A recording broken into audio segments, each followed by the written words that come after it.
जादूगर और जादू असल में एक किस्म का धोखा है। असल में जादू किसी ऐसी चीज को हकीकत में बदल नहीं सकता जो गैबी कुव्वतें रखता हो।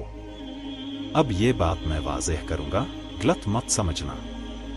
जो जिन्स और जादूगर करते हैं वो हमें गैबी लग सकता है, लेकिन असल में ये अल्लाह की कुदरत का मुकाबला नहीं कर सकता। जिन और जादूगर जो भी करते हैं वो अल्लाह के मुकाबले में कुछ भी नहीं।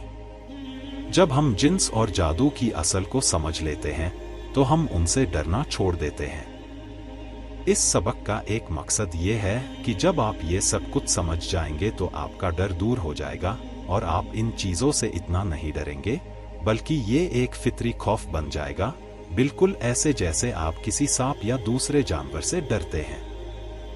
ये खौफ आखिर में ईमान वाले के दिल में नहीं रह सकता। कुरान में साफ साफ लिखा है कि दो फरिश्ते हारूत और मारूत बाबिलोन के शहर में आए।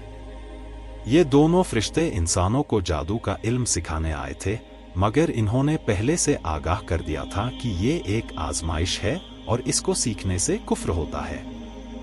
फिर भी जो लोग जिद करके सीखने आए उन्हें ये इल्म दिया गया। ये लोग जादू सीखते थे जिससे मियां बीवी के दरमियान फसाद होता था, मगर वो अल्लाह की मर्जी के बगैर किसी को नुकसान नहीं पहुंचा सकते थे। जादू का असर सिर्फ तब होता है जब अल्लाह की मर्जी हो, वरना उसका कोई असर नहीं होता।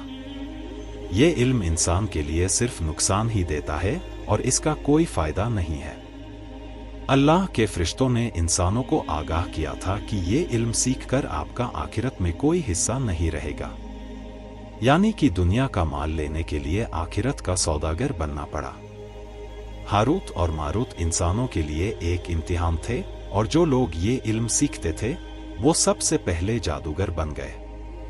आज का सारा जादू उसी बाबिलोन से शुरू हुआ था।